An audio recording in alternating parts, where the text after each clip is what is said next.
am happy to join with you today in history as the greatest demonstration for freedom in the history of our nation.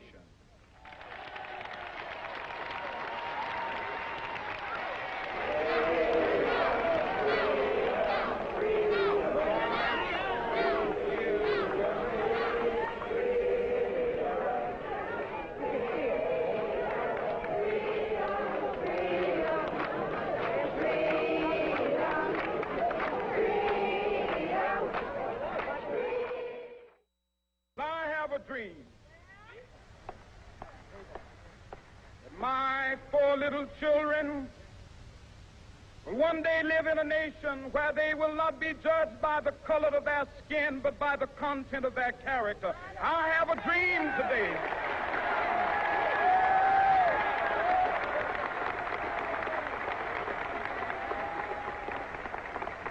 With this faith, we will be able to work together, to pray together, to struggle together, to go to jail together, to stand up for freedom together, knowing that we will be free one day. Let freedom ring, and when this happens, when we allow freedom to ring, when we let it ring from every village and every hamlet, from every state and every city, we will be able to speed up that day when all of God's children, black men and white men, Jews and Gentiles, Protestants and Catholics, will be able to join hands and sing in the words of the old Negro spiritual, free at last, thank God Almighty, we are free at last.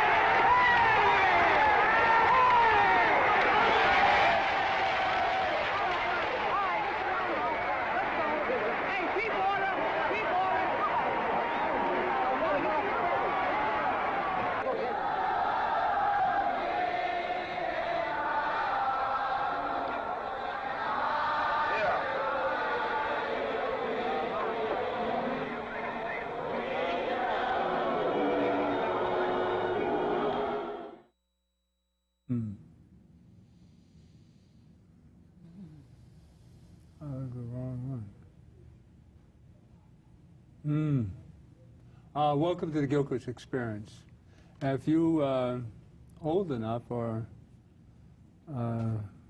you remember that, that's August 1963.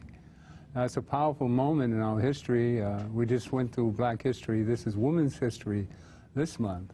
So I thought I'd review the dynamics of Martin Luther King and how important his movement was to us. And the retinas of his movements today lie in Reverend Sharpton being a disciple of Martin, and we have the National Action Network that's steadfast in the civil rights movement, which I've been a party to for the last 23 years. And so his legacy lives on. And in the spirit of Martin, we hold it true that everyone should be judged by the content of their character rather than the color of their skin. That goes for all colors, all shades. We look forward to a nation where we can look at a person by how he presents himself, what kind of individual he is, and how important it is to see the God spirit in that individual. That's why I end each of my programs with "The God in me loves the God in you." So in that framework, we present to you today my friends, my family, Mother Sweeney, how are you? Mary Sweeney, and of course my brother Leroy. And it's a family affair, and we're all concerned with what's happening here in America. And we fight about, you've seen several shows where we fight about being called an African or an American, but I see the struggle of the 400 years that we've struggled here, being slaves. And we see the people here are survival of the fittest. If you maintain your stability and your sanity through all this madness. Now, in 1963, I was in the Marine Corps. And I joined the Marine Corps in 1960. And I was a bright student. Leroy and I were hung out on the same quarters in the 50s. We were clean, dressing like this in the 50s. Leroy will vouch for that one. That's good. That's true. And you know, and then when I went into the Marine Corps in 1960, January 15, 1960, I had lost my job. I was working up the street. I'd been there 6 years. I couldn't go home without a job because my dad was one of these. He was a DI to me, a drill instructor, but he had me trained to survive on this planet, being black. So all I knew was work. I mean, I'd been working since 11. I'd go down Times Square and pick up the newspapers every Friday night, and my paper route was the A train coming uptown, from 42nd Street to 145th. Wow. I get the paper on Times Square before they came out. The truck is just delivering the late edition, and the numbers were in the paper. So I get on the subway, and by the time I got uptown, I sold 75 papers. Wow. And then I hit every bar on 145th Street up to the newsstand, where I pick up my second lot. By the time the truck got uptown, I would beat the truck uptown. So I sold whatever remainings I had there in front of the newsstand. So that was my Friday night hustle in New York in 52. That's a great story. Yes. In 52. But that was New York. Yeah. We all have stories like that when we were kids. Oh, Yeah. yeah. We were made to Definitely, work. Definitely. This is the center of the universe, New Yes. York City. Yes. And with the character of the people, we got to know all kind of people. Yes. We Everyone. judge people by the content of their character. That's correct. All right? So with all this in mind, and we've got this New Yorker in the White House who's a con from day one. And we know him as a con. He's conned America. Now, he's made a fool of everybody, and the Republicans are all, Lord knows, what's wrong with that. But tell us about your experience in 1963. 1963, I was trying to get involved in the movement. And I was going from one group to another. I was NAACP, Urban League, anything I could sink my teeth into as it relates to the fight for freedom, or identify with the movement for freedom. And if I was in any ideology, it was for my people and the injustices that I had seen or began to see. And as I got into the history, in fact, 63 began my quest, my journey into black history. I'd always been interested. The Amsterdam News and the Pittsburgh Courier carried columns by J.A. Rogers, and I would save those. And 100 Amazing Facts About the Negro. These were fascinating facts that I would read. But anyway, I began to read more scholarly works like The Myth of the Negro Past, and eventually I cut into J. Rogers' Superman to Man, which I recommend to every black person out there in the audience. If you want to get a good overview, it's a small book, From Superman to Man. And I studied the title. What's he talking about, from Superman to Man? And that's us as a people. Right. And eventually I was in Kappa Alpha Psi. Okay. And the Kappa House was on 141st Street off Amsterdam Avenue, and I was one of the principal in the members there. So I began a speaker series on Saturdays, Saturday afternoons, and I brought up speakers to the Kappa House. It was my way of politicizing the Kappa young brothers, but they never came. So I had to go to the highways and byways and get other people to come in and be the audience. And I was able to have fascinating speakers. I could never get Malcolm, but I got a brother, Minister Henry, and when Malcolm split from the nation, or when the split occurred, his secretary, I forgot the brother's name. I think it's James. He made his transition a few years ago. But the idea was to bring speakers before an audience. So I did that. And eventually, well, I went down to the SNCC office, which was on Houston Street, what we call, not Houston, but I think it's Broadway, Soho. And when I went in there, the surprise I had, it was nothing but Caucasian girls. And I'm looking, for me, it was a black organization, but all these women were... Well, that's where we were experimenting in those days. Exactly. 63. Exactly. So New York line, in particular. The bottom line, I gained an education in the integrationist movement, the black nationalist movement, and eventually I rolled into the Nation of Islam. And that's another part of my education has always been grounded in identifying with the underdog, with the person who was on the outs. From grade school, there was a girl that people made fun of, but I defended her. And she began to like me. Well, that wasn't in my equation. That's the brainwashing of the 50s. One always wanted to be the hero. Well, but anyway, the bottom line is that's part of the sum total of my experience. And last but not least, Father Lucas. Father Lucas. Wow. We were altar boys at Resurrection School. Oh, really? And Brother Renee. Renee St. Cyr lived in Harlem River Projects. And so he could serve the early Mass, 7 o'clock. Now that definitely was outside of my realm. But here's what happened. He told us one day in the afternoon, whatever afternoon, he said, you know, they got a Negro priest here. I said, Negro priest? Where? I never seen him. I said, well, where is he? He said he served the early Mass. I said, well, what happens to him? Where he went off somewhere, work or whatever the thing is. He was there, but we never saw him up until later on. But Father Lucas started out at Resurrection, and that was the little funny thing about there's a Negro priest here, but we never saw him.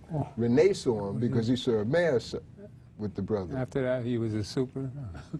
So anyway, that's one of those asides. But we came up in a great time, as what you were indicating, the manner in which we carried ourselves, we tried to dress.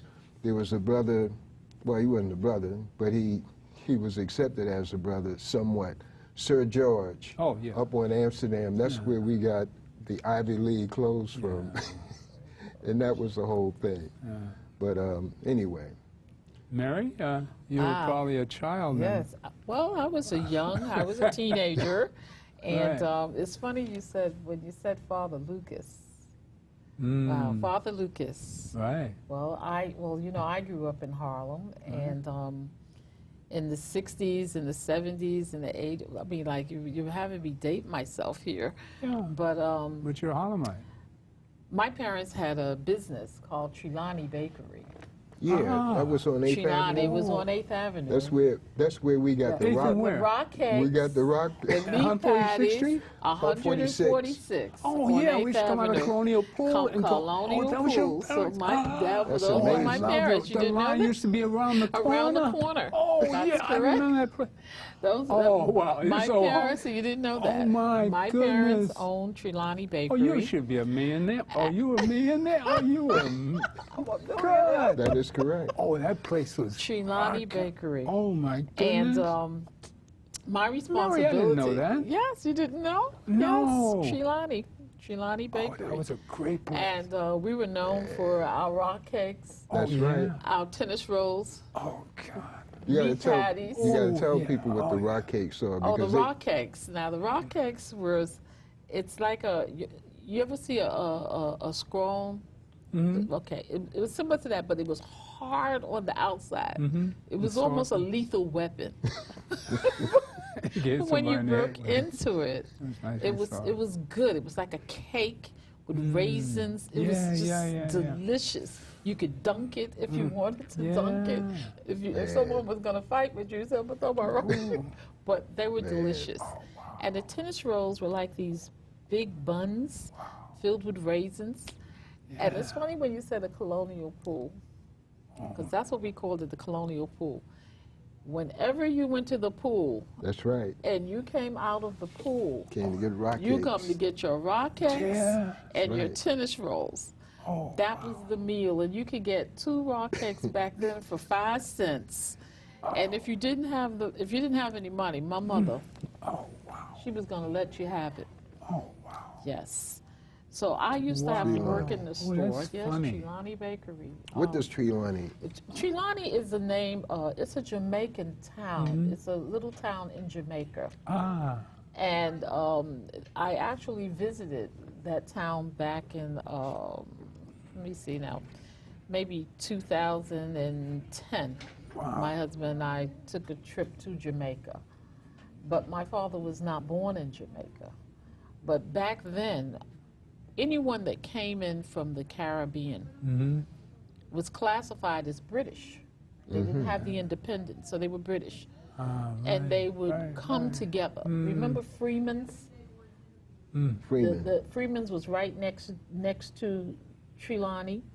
You had Freeman's. You had in that area there it was very diverse. You had a Freeman further uptown too. Well, this across was from the Dunbar. across from that was on the other side, but on 8th Avenue, across the street was Mr. Orr. You had a barber shop. You had Frenchie's. Frenchie, he could speak French, but he came through the Caribbean. And you had Jaime's, which was on the other side of 146 and 8th Avenue. And there was a butcher, it was a butcher shop. And they were Jewish. So the climate there was people that had businesses. It was very diverse. Yeah. You had everyone there. That was Mr. hard. Orr across the street was known for his peanuts. Freeman's was known for, it was like a soda fountain. You can go in and get your burgers, your hamburgers, your cheeseburgers. Yeah. But Trelawney took over that block. And across the street, remember Claude Brown? He was an author of Man, Child, and the Promised Land. He lived across the street with his mom and his sisters and brothers. So when I think about during those days, I mean, it was a community where everyone was responsible. Yeah. And you talk about the dressing, yes. Yes. My father was with his apron, had his hat, but on Mondays he had to go to he was a Mason, so he dressed. Okay. Sundays we had to go to church, so we dressed, and we were at Union Baptist Church back then. That's next to the Union Odeon. Baptist, yes, Union Baptist, and if you went over on 7th Avenue, they had the Roosevelt Theater. That's right. Yeah. Remember that? The yeah, Roosevelt oh, Theater. Yeah. Oh, yeah. So On 45th when you and look at Harlem 7th. in that area, it's very, very different. Oh, now. yeah. Very, very different. You had barber shops and different, two or three barber shops were in the area. You had people was to get their hair, the guys would go get their hair. The with process? Right, the process of the hair. And it was called Ace Barber Shop. It was called Ace at that time. Well, they had the Father Divine Peace Yes, barber Peace. shop. Peace. You And get a Peace. haircut for a quarter, That's for correct. a nickel. That's right. For a nickel, you get a And haircut. At that time, going all the way Yeah, up we to thought- 155th Street, there was a Rockland big Palace. Rockland Palace, Oh, and then yeah. there was a Peace haberdasher there, where they sold everything. These ladies, they had a 2-story there. So it has just changed so much. Oh, it's a different world. The old ballpark was there, Oh, yeah. The Polo the Grounds. Polo Grounds, and then I that used to open became up a factory housing doors development. when I was a So kid. Yeah. so, but Good tip. again, going back during those days, family was family. I remember the truck used to come through and they used to go, "Oh, rags," for people to bring out their old clothes. Yeah. And you had the person that would come to sharpen your knives. That's Oh, right. yeah. Yes, you remember that? Yeah. The horse and the That's buggy? right. Yeah. Oh, boy, I'm really Ooh. telling how old I am. That's interesting. Ooh. You remember that? Yeah, of course. Yes, so Harlem was in that area. And I remember the watermelon truck. Yeah, the remember? watermelon. And it's so funny you mentioned that because I was telling my youngest granddaughter, Nyla, about my grandmother. I called my grandmother Big Mama. And she would go, and when the watermelon truck would come, they had all the watermelons lined up, and she would go and pluck it. Yeah, To try to figure out which yeah, one she my wanted. father was good at that. My father was good at that. Remember that? He was I- good at that. I was telling my granddaughter, and she was like, "So what did she do? What do you mean she pluck it, Grandma?" Yeah, and the I said sound she is- would pluck it to the get the sound. sound. Yeah. And then she would say, "Give me a plug out of that one." Yeah. That's right. And Yeah, she would that's it. taste That's it right, to the see if it plug. was sweet. That's right. Yeah, Okay, I remember so that. even the straw man used to come by. Yeah. The ice man. Oh, yeah, the ice You remember man, we didn't have refrigerator. refrigerators back then. We had Yeah. ice box. Yeah. You had an ice You're box. You talking had to get a 40s, plug of 50s. ice.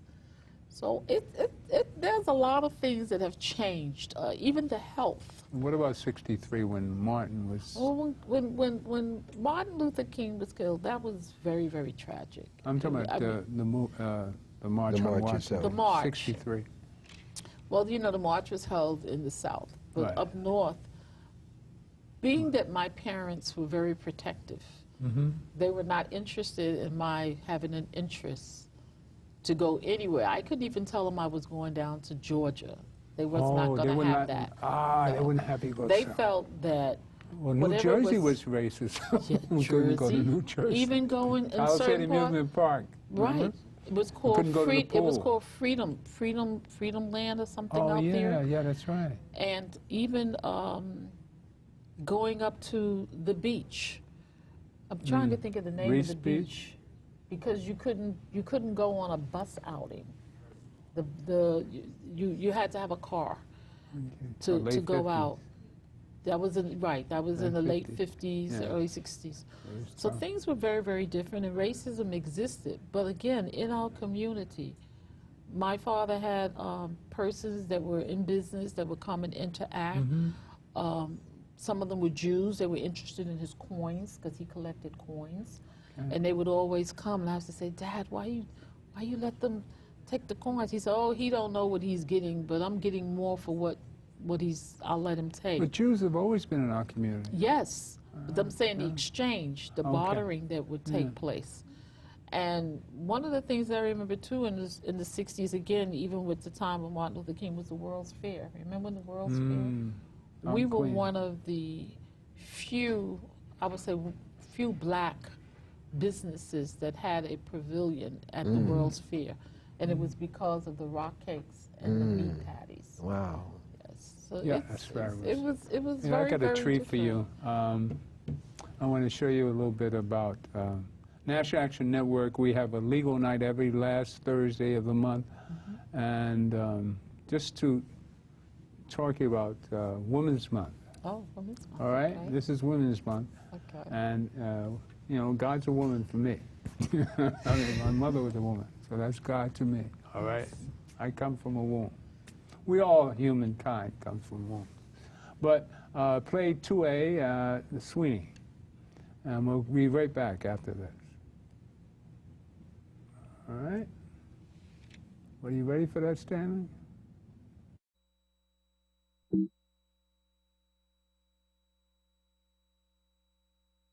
I'm here seeking litigation on behalf of myself and a lot of homeless people. We're down in the area now. The homeless outreach takes a lot of us to Public City-owned Bellevue Hospital down there on First Avenue and East 28th Street and East 27th. And they're inhumanely brutalizing us. They attack us, they assault us, they beat us.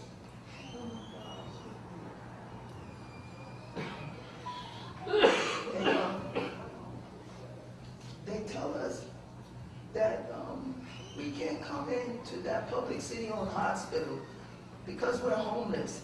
The NYPD Homeless Outreach took me there because I was at Columbian Presbyterian on West 168 in Broadway, but y'all know that's a private hospital, so when Mayor de Blasio puts the code blue on, and when the code blue go off, but a lot of times, even when Mayor de Blasio put the code blue on and the homeless is supposed to be able to go in, some of the security guards don't honor and respect it.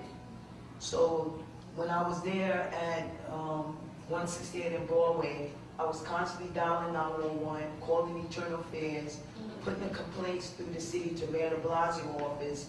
So a lot of NYPD homeless outreach officers came to see me there, lieutenants, sergeants, and a lot of the officers. So they told me, they said, Ramona, listen, it would be better and safer for you to go to the public city-owned hospitals, go down to Bellevue. I had never been down there.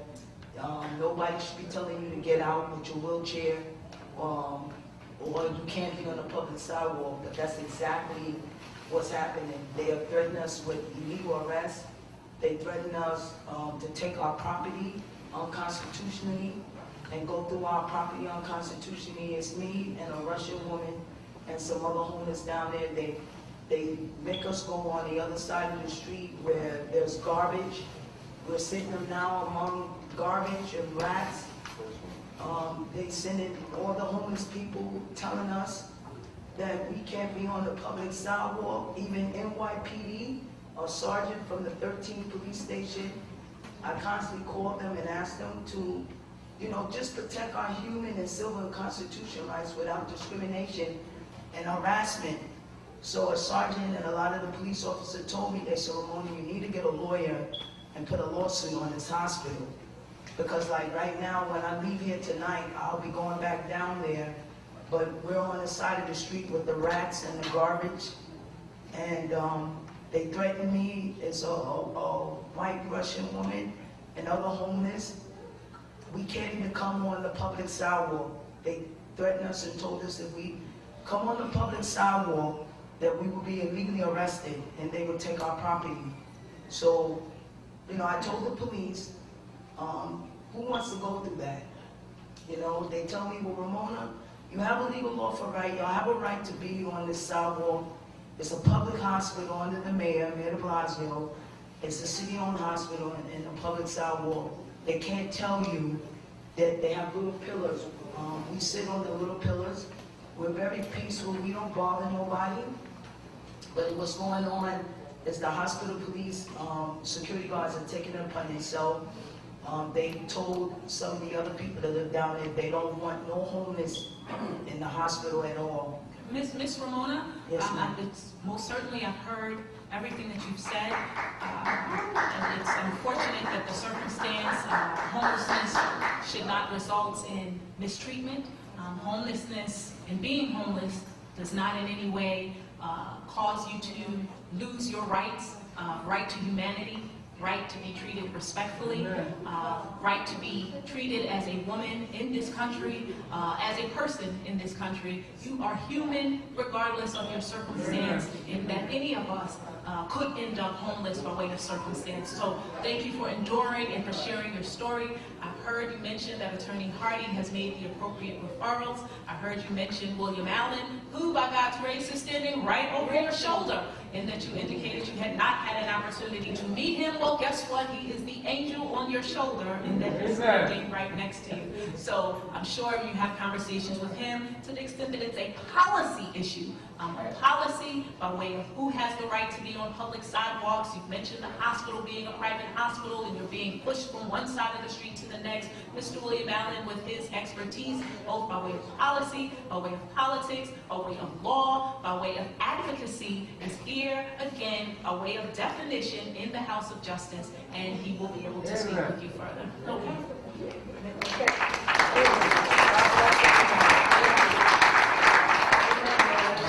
All right, let's give Judge Sweeting a big hand.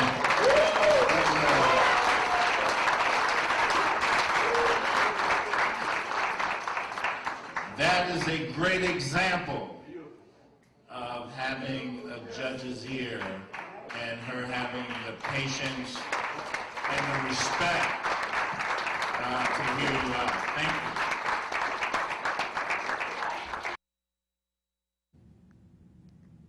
Wow. Just think of it. We have her mother here. That's who, know. Mary Sweeney. Yes. That's your baby there. That's my baby You girl. see all that passion? I mean, oh, what a judge we have there. Say to God be the glory. I mean, God be can you the imagine glory. if we had judges like that all over the place? Yes. I mean, people with compassion who feel and come from your womb. Yes. Huh? Wow. Oh, whoa! All I can say Wow. is I thank God. I thank Amen. God that Amen. But that's what that's what we blessed, need yes. as a people. yes. As a people, we need this love energy that's necessary to understand our struggle Yes. and to be able to love one another. We have to spread. That's why we're here today. Yes. Yes. That's why we're here today. You see, Joe Biden has managed to uplift himself because of his humility. Yes. You've seen him be a humble person, and that's exactly what we need in the White House. And I think Obama, in his fairness, has given Bloomberg a chance to show what money can do Yes. and what money can't do. What money They can't cannot buy do. your love. I mean, we can't buy your love from the American people where they'll vote for you as president. That is so true. But we do know they'll back us, whoever the fairer person is, as far as the Democrats are concerned. We're seeing Joe Biden is rising to the occasion. Bernie is still bitter and not as inclusive as he should be. He's still got the blame game going and not bringing out. Well, Biden is diplomatic. He's going to bring everybody together. I can see the diplomacy there. And, you know, with the trauma he's been through in life, you know, from the beginning. Yes. Yes. When yes, he had yes. the accident, his wife and son yes. were in a car accident when he was 29 years Yes, old. he's young. Very And then young. his son dying of cancer, Cancer. what, 2 years ago? Yes, but 2.5, maybe 3 years. I think. 3 years 3 ago? years ago, yeah. And him not running for president because of the fact Yes. that this is what we need in America. You know, we talk about passion and compassion and humility. You have to be humble Have to be and take in all the God-centeredness. We all can get angry. right. Nothing worse than an angry black man. Right. You know, such as Yes. myself when I get angry. I mean, you know, That's when you have to just pull down and know that there is a God, amen, and amen. He has He created and designed us to Okay. meet each other's, Amen. and Where's the- therefore, Where's the God in Trump? I think that there is a God in Trump. Mm. I really believe People- that. I believe that. And the reason why I say that is because I don't believe that Trump is the beginning and end of our future. Mm. I think that right now he has a position of power, of authority. But I don't look to him for my beginning and my end. Mm. He's just playing. I'm very conscious of what the promises are that our God has given to us. And at one point, for my belief, I believe that God is in control. And I think that sometimes things happen in order to make us become a little more aware. We can't control the wind. Mm-hmm. We can't control the thought pattern of another individual. Okay. So we have a responsibility to be who we are and to check people when they're different, but not to go with the same force, but to go with that love, Amen. to be humble, Okay. and to trust Mm-hmm. that God is in control. And I really mean that, because when you talk about an election process, after having looked at just that tape of National Action Network with my daughter, my youngest child, the struggles that she had to go through, the health issues, growing up in Harlem. Oh, well, yeah. There's a Right? challenge. She was blessed in that she had a two-parent home. Yeah. She's the youngest of 3. Okay. But she didn't become a judge by depending upon people that may or may not have wanted her to aspire to that position. She had to dig deep and know that she is a child of God. Amen. And the talents and the promises that we tried to instill in her growing up with the religious teaching. Yeah, amen. She's a Baptist. However, you mentioned Father Lucas. I'm not Catholic, but both of her siblings, her older brother and sister, Went to Catholic went school. to Catholic school Oh, well, in Harlem at Resurrection. Well, everybody went to Catholic school. Because If you want an education. I wanted to get a good The best. education. So my husband and I paid monies Right. for our 2 elder children, Yeah. and they're two years apart, to get an education under the leadership of Father Lucas. Even though we did not agree with the practice of the Catholic faith, we were Baptists. But the education.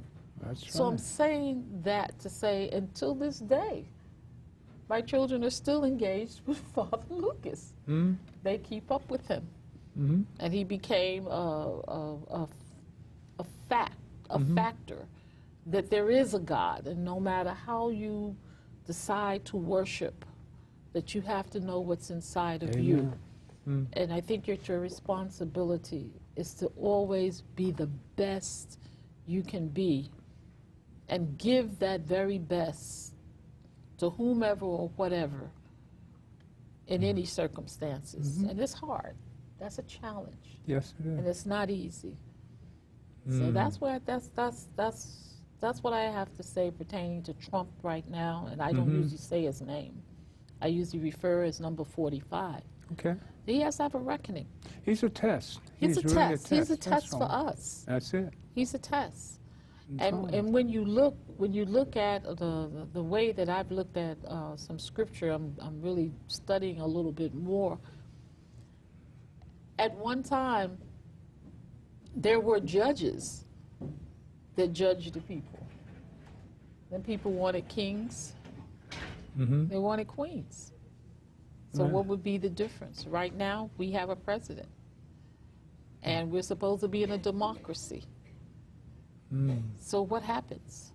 How do we govern ourselves to be able to do what's best for the majority of the people? When we breathe, we all breathing the same air. That's right. We have no control over that. That's either. right. So I think it's a test. I think it's a time right now where we have to really dig deep, and we have to teach, and we have to be examples of what we truly believe in. And Amen. it's not easy. Amen. Amen. Well, since it's being Women's Month, I want to show a story that very few of us know about.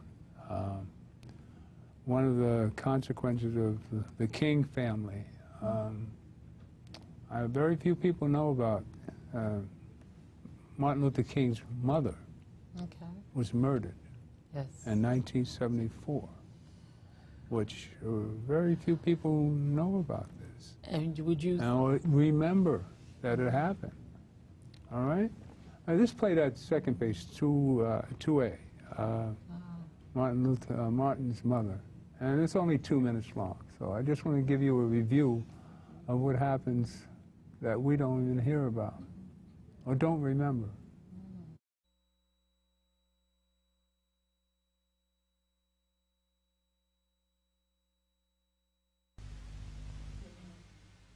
On chilly afternoons like this, George would make a big pot, and we'd all have a cup before taking our nap. He said the sugar would give us sleep. No, I was sitting in the back, and that's why I got a better look at him. Because as he was shooting, it was such a shock. I was standing there. I couldn't believe. I thought it was something like a toy gun with blinks or something. And, down the front or in the middle of the but after he shot, I seen some people falling. Then I knew. I said, yeah, he's shooting for real. Then this gentleman says, fall to the floor, and I fell and started crying. Everyone started falling and crawling. Where was he located? He was located on the right side of the pulpit. He went directly in front of the church. No, he stood up and just started shooting. He was sitting down there He in was front. sitting, that's right, and he just stood up and started shooting. Did he shoot up toward the choir? And He the was preacher? shooting everywhere. He was shooting like this. He just shooting like that.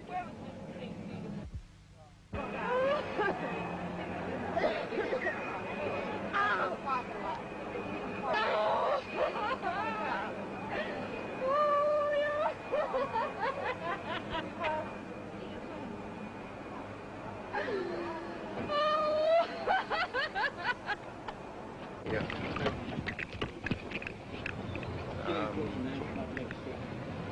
Just an unspeakable tragedy. When I heard about it, I came immediately. It's almost as if the King family is being tested. I've never seen a family suffer so much tragedy in my life. The city loves that family. This nation loves that family. And what we want to do now is to try to comfort them and the family of Deacon Boykin and the families of the others who have been injured.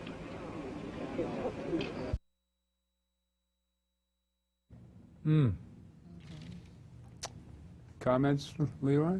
Do you remember that at all? That shooting, I didn't even remember that. I think the individual had a background of being in the Navy or something like that. And It was a black man. yeah, young guy. I never took that up with Dick Gregory. I never pursued that. And Dick never brought it up in our conversations. So I don't even know what happened to the individual. You know, Was he mentally challenged? I mean, was I'm he sorry? crazy? Was he crazy? Well, that's always something that's put out front. But unless you dig into it, you can't do anything beyond what they say. I can't even give any details. I remember when it happened.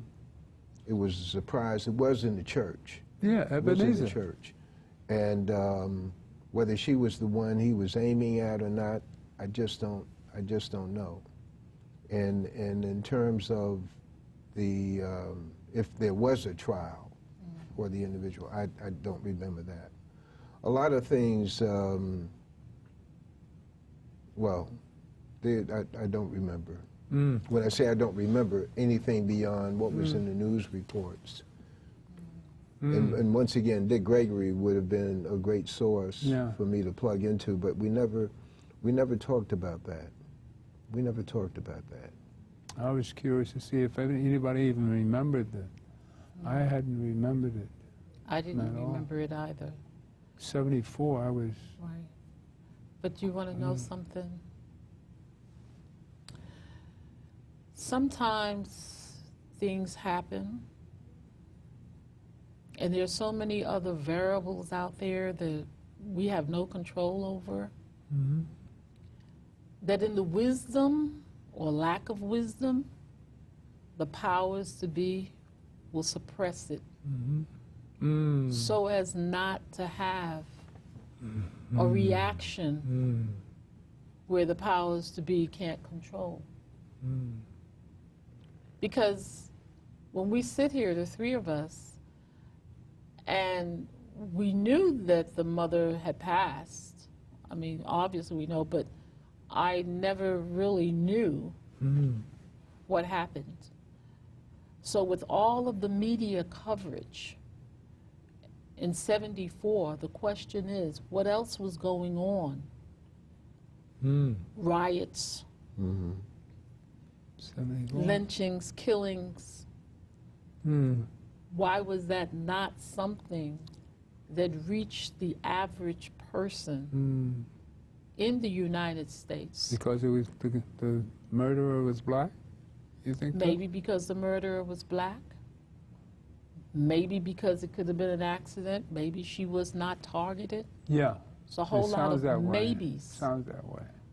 But the fact that we sitting here today can't give any finite answer Right. to what happened. Something so major like that. how could it have been suppressed to the point that even I can't say anything? I stumbled across it looking through King's items. I said, oh, I remember something like that. But see, going over 1963 and the March on Washington, I remember 2 weeks after that, you had bombing in Birmingham. Birmingham, that's right. Church, where the 4 little girls were killed. That's correct. Now, right after that tremendous freedom and all the Klansmen could think of is the bomb of church. But that's what I'm saying. Yeah. That's why. But that was 63. Right, but you don't know what else could have transpired in 63 other than the bombing of the church. We know about that. And then you have to look at the communication. Sometimes communication gets sanitized, as I was saying earlier, so as not to have a backlash or a response. If you sleep, let them sleep. You don't know, so you can't respond to it. And talking about that right now, there's so many things that's going on right now with communication, technology, with the health issue. Yeah, oh God. It depends upon where you're getting your resources from as to whether or not you will panic, whether you'll dismiss it, or you'll take some form of preliminary precaution. It's communication and whatever is going on that takes the priority. So with Women's History Month right now, I cannot recall anyone bringing up the murdering or killing of Dr. King's mother. Right? In all of the history. Right? There's very little that's even talked about what she did after his murder. How did she move forward? What did she do? Was she searching out answers? See, these are the things, part of history that we don't really know. We don't talk about it, or we just, other things happen to suppress the interest or the fact-finding, the resources, the research. And it's worthy of, based on this conversation, it's worthy of research. And there are people who know the details, and they could very well be in an archive of a university in Georgia. Someone knows. Yeah, someone knows. Someone knows. But we haven't plugged into it. You know, we're up here. We haven't plugged into it. Someone at that church where she was murdered, no. Right. They have the history. Someone has the history. It's just a matter of us going after that information. And in fact, members of the listening audience may very well go after the information and then share it with you. Right. You know, some. We'll go into that a little bit more and more. And this is why I think that celebrating or acknowledging, this is women's suffrage anniversary, 100 years, coming out of Black history and going into women's history, you can start to connect the dots. As you say, we may not be the historians to be able to know.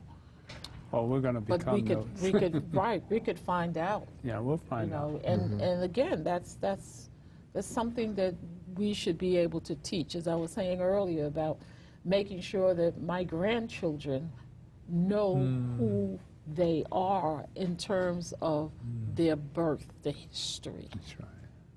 Good and bad, they need to know.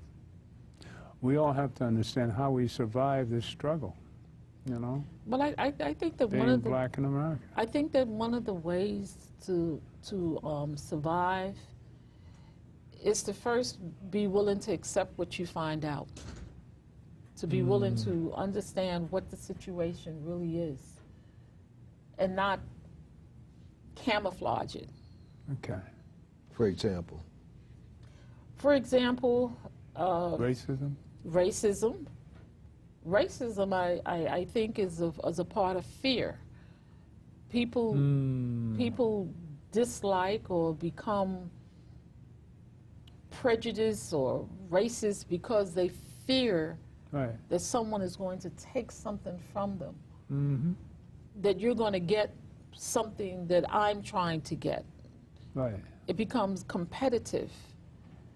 And therefore, the suppression comes. When we start to really look at the Black history and look at all of the inventors that we've had out there that we didn't know existed, the light bulb, the third rail for the trains, finding penicillin, first open heart surgery.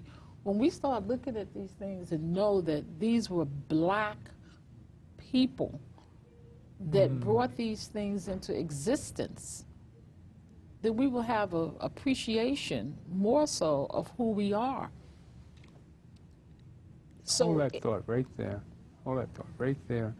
And I just want to bring and to uplift us a little bit, and since this is a presidential election year, my favorite person, play number 4, Obama. Obama. I want to show you him as a young man when he first came into the light in 2004.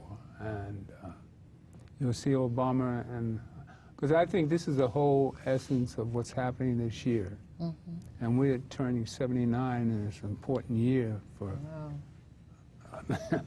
the planet, still really. Young. You're still young. 79. All right? 79 is going to be an important year. Very young. So because there's 7, 9, 16, and 7.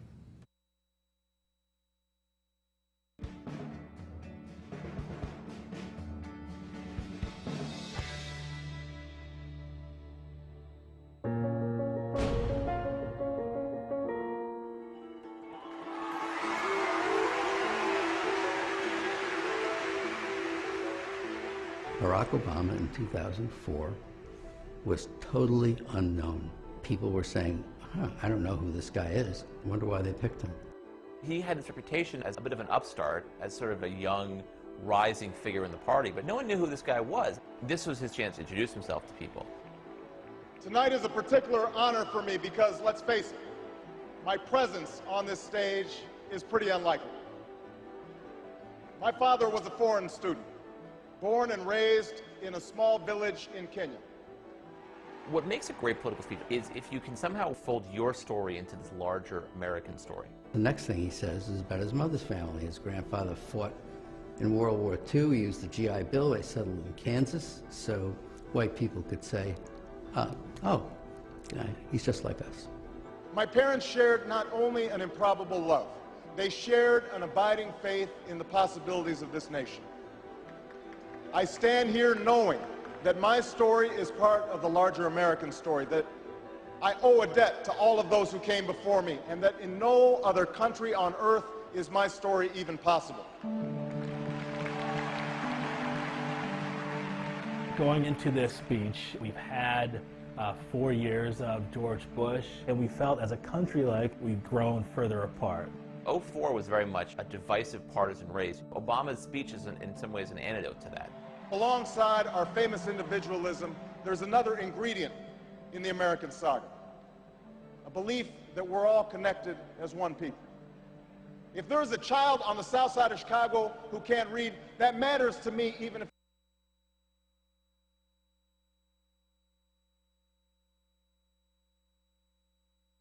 Oh, boy. What, is Trump in the house or something? Messing with my tape or something? But you heard that. That's what matters. But there's a lot more to that. The reason why I played this is because there's hope. I mean, that's why we're here. That's why I work so hard to serve the people and stay true to, Gilchrist. The Gilchrist experience is nothing but one black man's exposure to life and trying to stay true to my name, worker for Christ, which is Gilchrist, what it means.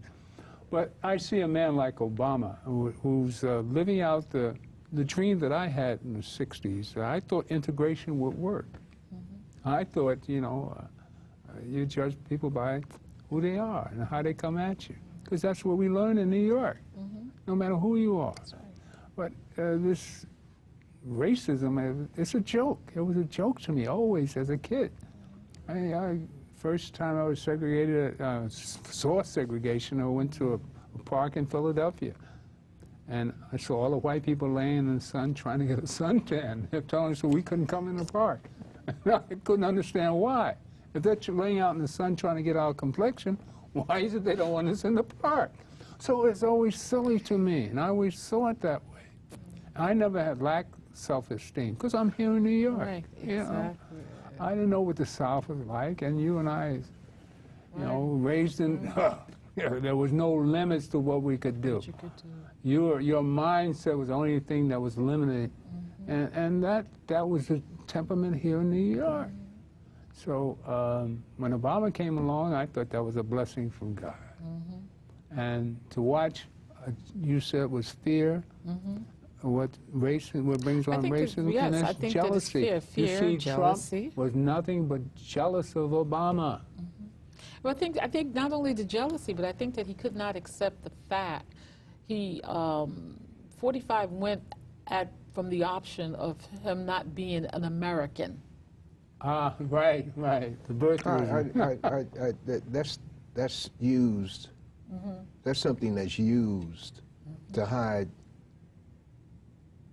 white supremacy. So they say, hey, you know, he's not an American. They use that. But they're talking in code. And when they appear before their people at rallies, they have a definite message of, at least you're not a Negro. All right? They say it another way. You know? You poor, naked, and out of doors, but at least you're not a nigger. And that's a saying that they have. Okay? Today, after so-called Big Tuesday or whatever, black people are still looking to a white man to save them. Black people have to look to themselves. Nobody's going to save us but ourselves. And we have to realize that and begin to look at our power, look at the God in us. You see, the Bidens, whoever's running, they're not Stacey Abrams they're going to get a black woman as a VP. A black woman's going to be the vice president. Well, you know, they throw something at us, and all along the line, these people are selected. We might elect them, but they're selected. And they go through a process of selection. My point is that we have to save ourselves. We have to begin to look at ourselves. Barack Obama is something for us to study because of the energies of Trump to undo the laws that he put. Manhattan. As Jeffrey said a couple of weeks ago, power to the people. Power to the people. I say that all the time. Power to the thing is, it's insane. I don't see it as being jealousy. I see it as being a replay of what we've seen in history, and where they've had the opportunity to make pharaohs white. They have done that right in front of us, and now we're discovering. So Barack Obama and what he was able to do, and Trump's energy to undo it, is something that we should study, not as a personality, but in terms of representing their group. Thank you for coming. This has been a Gilchrist experience, and the power to the people, and the God in me loves the God in you. And stay tuned for more, because we're going to hit you with more. Power to the people. You know, vote. Jeffrey. Yes, vote. That's right. Vote. Vote and study and learn something. Because when you still talk about